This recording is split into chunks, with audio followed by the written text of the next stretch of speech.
दोस्तों नमस्कार, आप देख रहे हैं D7 तक। मैं अबरार अंसारी और इस समय मैं जंतर मंतर पे मौजूद हूँ। यहाँ पे जो धरना प्रदर्शन हो रहा है उसी के बारे में सर से बात करते हैं। क्या कहना चाहते हैं सर, क्या कहना चाहते हैं? देखिए, आज ये जो धरना प्रदर्शन है पूरे देश को एक आईना है।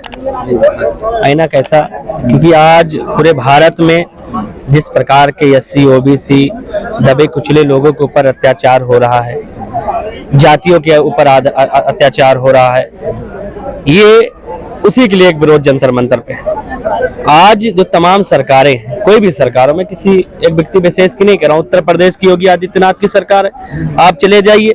मैं कह रहा हूँ आपके सुल्तानपुर में घटनाएं हो रही है, पूरे उत्तर प्रदेश आप पेपर न्यूज उठाकर देखेंगे, ऐसा कोई दिन नहीं जाएगा जो दलितों के ऊपर, बैकवर्डों के ऊपर, पिछड़ी जातियों के ऊपर अत्याचार ना हो। इसका आखिर दोषी कौन है? आजादी के 75 साल के बाद भी ये ऐसी दुर्दशा है लोगों की। आखिर इसका जिम्मेदार क्या है? आखिर देश को कैसे आप विकसित करोगे? भाई देश कैसे हमारे विकसित से विकासशील कैसे आगे बढ़ेगा? आप 5 उंगली साहब में पत्रकार महोदय कह रहा हूं, जब तक आप इस 5 उंगली को एकत्रित नहीं करो तब तक मुट्ठा नहीं बनेगा। तो ऐसे ही तमाम हिंदू, मुस्लिम, सिख, ईसाई, बौद्ध, पारसी, तमाम धर्म के लोग हैं। उसी प्रकार से जब तक इनको सबको एकत्रित नहीं करोगे, तब तक समान दायरे पे नहीं लाओगे, तब तक भारत देश ऐसे पीछे है और पीछे रहेगा। और खास करके आज एक नया पैटर्न चल गया है। लोग मानसिक आधार पे आपको, आपका नाम पूछेंगे, आपका नाम क्या? अनिल कोरी। मेरा नाम अनिल कोरी है, तो आपको सामने नहीं कहेंगे। पहले जो जाति की व्यवस्था थी वहां पे लोग क्या करते थे, आप फला जाति को आपको रपटा के मारते थे, पानी पीने का अधिकार नहीं था, तमाम व्यवस्थाएं थी। बाबा साहब ने हमको संविधान में अधिकार दिया। अधिकार देने के बाद आज पता है क्या होता है? आपका नाम टाइटल लिखेंगे फलाना, अरे बस तो मानसिक रूप से प्रताड़ित करेंगे। तो ये बड़ा ही बड़ा सवाल है, सरकारों को सोचना चाहिए। मगर इस समय जिस प्रकार से बहुजन समाज, जो गरीब तबका है, उभर रहा है ना, किसी और के दिन में बाबा साहब के दिन, मैं उनसे अपील करना चाहता हूँ, अपने स्वार्थ के लिए सांसद, विधायक, मंत्री तो लोग बन जाते हैं, अगर जिस प्रकार समाज में बुराई कोई आवाज नहीं उठा। भाजपा में बहुत सारे विधायक हैं, हर पार्टियों में SC के विधायक, सांसद, मंत्री हैं, मगर क्यों आवाज नहीं उठाते? कहीं ना कहीं ये सत्ता के लोभी हैं। इनको, हमारे बच्चों को संविधान की पढ़ाने की जरूरत है, तभी आज हमारा देश आगे बढ़ेगा।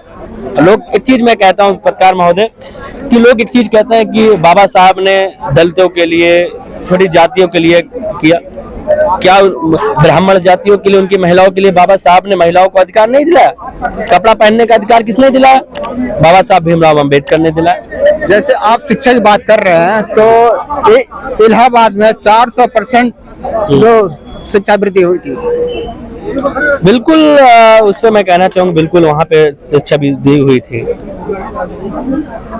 और इस समय जो एक नए व्यापक तरीके से देश में मोछ रखने पे, घोड़ी चढ़ने पे हत्याएं हो जा रही हैं, ये बड़ा देश को सोचना चाहिए। आखिर देश हमारा किस दिशा में जा रहा है? देश तो बहुत विकास कर रहा है, लोग कह रहे हैं जो सरकार कर रही है, विदेशों में डंका पीट रहे हैं। देखिए, मोदी जी की एक सिस्टम है, खाने के कुछ और, दिखाने, कहावत कही, हाथी के दांत दिखाने के कुछ और, खाने के कुछ और होते हैं। तो मोदी जी का प्रचार जो है ना, सिस्टम, भारतीय जनता पार्टी का जो प्रचार सिस्टम है, बड़ा व्यापक है। तो कहेंगे वहां पुल बन गया, वहां जाओगे तो पुल नहीं रहेगा, कुछ नहीं रहेगा, मगर टीवी पे दिखाएगा मोदी जी बहुत बढ़िया काम किए। तो प्रचार मंत्री हैं, देश के प्रधानमंत्री ने प्रचार मंत्री हैं, और देश के सबसे झूठा प्रधानमंत्री यही है मोदी। मैं तो कहता हूँ खुला, क्या करें, जुमला देते, इसलिए जुमला नहीं, महाजुमला देते हैं। 3 लोग हैं, अगर 3 लोग से अगर देश बच गया ना, समझ लो कि देश हमारा बहुत आगे चला जाएगा। देश के प्रधानमंत्री नरेंद्र दामोदर दास मोदी जी हैं, और दूसरे व्यक्ति उत्तर प्रदेश के योगी आदित्यनाथ, क्योंकि ये दोनों लोग औलाद हैं। औलाद तो इनके है नहीं, औलाद जिसके रहेगा औलाद का दर्द वही जानेगा। लेकिन जो उत्तर प्रदेश के मुख्यमंत्री योगी आदित्यनाथ है, वो बहुत अच्छे से सरकार चला रहे हैं उत्तर प्रदेश में। सरकार नहीं चला रहे हैं, वो सरकार नहीं, मैं उत्तर प्रदेश का सुल्तानपुर जिले से हूँ। अभी मैं बता रहा हूँ, कुछ दिनों पहले घटना हुई थी, राजेश कोरी हत्याकांड। वहां पे पता है क्या हुआ था? पुलिस वालों ने वहां जाने के बाद पुलिस वालों ने जाने के बाद जब वो व्यक्ति गया तो वहां जाने के बाद उसको थाने में मार दी करंट लगाकर। अच्छा। हम लोगों ने, सामाजिक संगठनों ने मिलकर वहां पे आंदोलन किया। 4 लोगों को, 4 एसओ, दरोगा, सबको हम लोगों ने उसमें दोषी से, मगर उनको सजा नहीं हुई। 302 का मुकदमा हम लोग लगवाए, रोड जाम किया, हमने जो संवैधानिक तरीके से अपनी बात को रखा और मुकदमा दर्ज हुआ उनके ऊपर। मगर सवाल ये होता है कि 302 का मुकदमा लगने के बाद उसको जेल में जाना चाहिए, मगर इसलिए नहीं गया क्योंकि वो जात का, बड़ी जाति का था। ठाकुर, उसमें 4 जाति के लोग थे, ब्राह्मण, ठाकुर। सवाल ठाकुर का नहीं है, सवाल सिस्टम का है कि आप जात देखकर इंसाफ करोगे। जात को देखकर, मेरे नाम को मैं अनिल कोरी हूं तो इसको गोली मार दो, साला क्या कर लेगा, इस पे आप करोगे। और ठाकुर साहब हैं, अरे उनसे मत लागो, नहीं ठाकुर साहब हैं। तो ये जो सिस्टम है इसको बदलना पड़ेगा अगर मानसिकता को, देश को सही दिशा में ले जाना चाहते हैं। संविधान तो किसी को नहीं कहता कि आप इंसानियत की बात करता है संविधान। मानो और बौद्ध धर्म ही मान लीजिए, मानो एक समान की बात करता है, उसमें ठाकुर पंडित, इसमें तो कोई बंटवारा नहीं है भाई। जब इंसानियत की बात करता है तो आप लोग जो ये विडंबनाएं हैं इसको खत्म करिए, और देश को अगर उन्नति की कगार पे ले जाना है तो हमको एक अच्छी शिक्षा व्यवस्था का मॉडल को बाबा साहब के रास्ते पे दिखाए हुए संविधान के रास्ते पे चलना होगा, तभी हमारा देश आगे चल के विकसित और विकासशील से आगे जाएगा। नहीं तो हम लोग इस विडंबनाओं में, पाखंडवान में फंसे हुए और फंसे रह जाएंगे। उत्तर प्रदेश में मैं बता दूं कि आप चले जाएंगे ना, वहां में जो जानवर होते हैं वहां आपको लैट्रिन करते दिखाएंगे, गोबर करते हुए दिखाएंगे। बच्चों को कह रहा हूं कि तमाम जानवर, जहरीले जानवर वहां टहलते हैं, काट, बहुत सारी घटनाएं होती हैं। उसके बावजूद सरकार वहां सोई हुई है। अभी जल्द ही, कल ही, अभी 5 जजों की जो WS की आरक्षण है आर्थिक आधार पे, आखिर भाई 10% का है, 10% का भैया, जिसके पास जगह जमीन है ऑलरेडी पहले है, उनका घर बड़ा है, एक बड़ी व्यवस्था जो है संविधान में जो किया गया था, जो आप जनगणना जातीय आधार पे करा दीजिए ना, आर्थिक आधार पे करा। आर्थिक आधार पे तो ऑलरेडी वो मजबूत है, आर्थिक आधार पे ऑलरेडी मजबूत है, तो उनको जो जनगणना है वो जातीय आधार पे करना चाहिए। ये दो सरकारें हैं कहीं ना कहीं लोगों का वोट लेकर अपने स्वार्थ के लिए सिद्ध करती है, उसके बाद अपना काम निकलने के बाद आप कौन हो भूल जाते हैं। तो क्या संदेश देना चाहते हैं आज? मैं इतना कहना चाहूंगा, आज जिस प्रकार जिस जंतर मंतर में माननीय पूर्व मंत्री राजेंद्र पाल गौतम जी के नेतृत्व में इकट्ठे हुए हैं लोग, पूरे देश में अपनी विचारधारा को बढ़ाइए, आगे बढ़िए, अपने बच्चों को पढ़ाइए, क्योंकि एक ही चीज है जो शिक्षा है। शिक्षा ही शेरनी का दूध है, जो पिएगा वो दहाड़ेगा, बाबा साहब ने कहा था। तो दोस्तों मेरा अपील है कि अपने बच्चों को पढ़ाइए, एक रोटी कम खाइए, भूखे सो जाइए, मगर अपने बच्चों को जरूर पढ़ाइए, तभी आप आगे होंगे, आपका परिवार आगे होगा।